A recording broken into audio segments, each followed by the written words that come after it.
further, Holger, and I will make you eat that. Rowan! Eivor, thank Tyr. I heard shouting. Is something wrong? Holger robbed me, and I demand he be punished. Ha! Rot is a pointed word. Does the deer rub the stream when she takes a drink? Does a cow rub a field when he crops on sweet grass? Eivor, this matter requires sensitive judgment. Will you?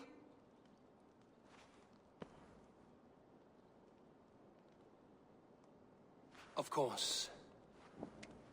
From the beginning, please. Well now, there is no excuse too small, I see. Nothing to keep you from coveting that seat, is there? In Sigurd's absence, who has better claim to oversee these disputes? You might leave them to work it out for themselves, but that would mean letting go, would it not?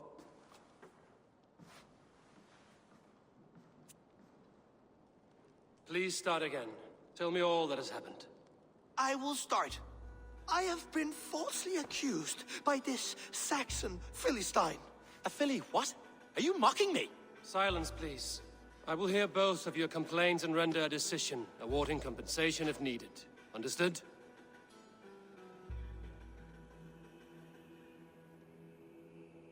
Rowan, tell me your version of these events.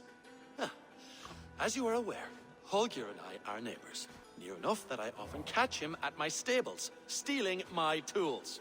Borrowing. Holger, let him speak. Stealing, borrowing. My point being, I have always allowed him to use whatever he pleased. I greatly admire your Norse generosity and had hoped to match it. But this morning, Holger stretched the limits of my grace.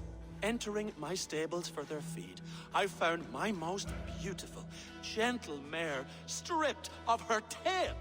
Bereft, not a strand in sight.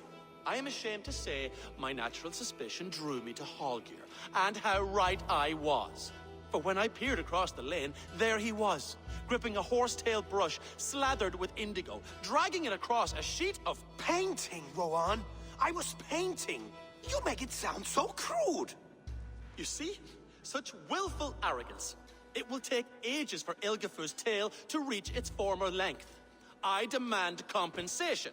I understand. Thank you, Rowan. Holger, let me hear your side.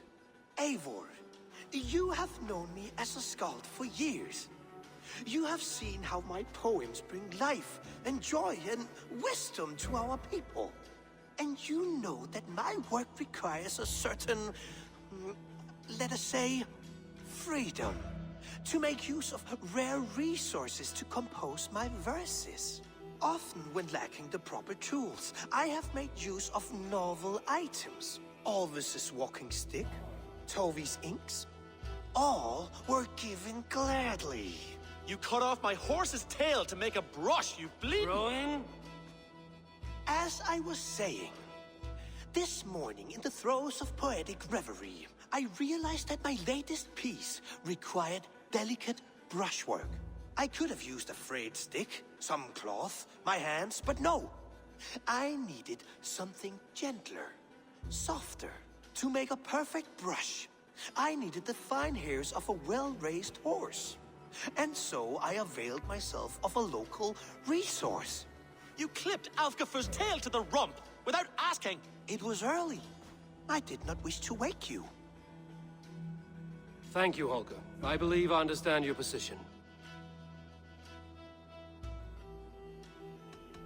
I believe I have heard enough. If you will... My horse looks like a fool, Eivor. No handsomer than a donkey now. You must do something. Do not conflate hair with beauty, Rowan. She remains radiant. Elgifur's hair will grow back in no time. Quiet, both of you. Now listen.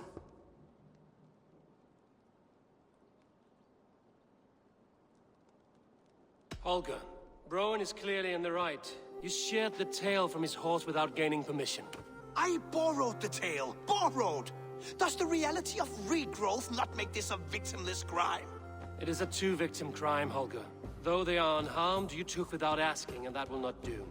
As the horse's value has diminished significantly, you will pay Rowan its market price. But the horse was not for sale. Rowan, admit it. My decision is final, Holger. Pay what you owe, and meet tomorrow as friends. And if I do, may I keep the horse? Pay the man and be done with it. Rowan, does this satisfy you? It does. Thank you, Eivor. Good. Then by Tyr's blessing, let this matter rest. We're done here. Return to your homes in peace.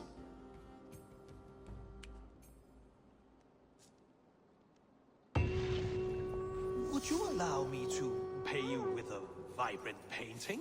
After all, in some ways you helped in its creation. Absolutely not. Silver is the only color I wish to see from you.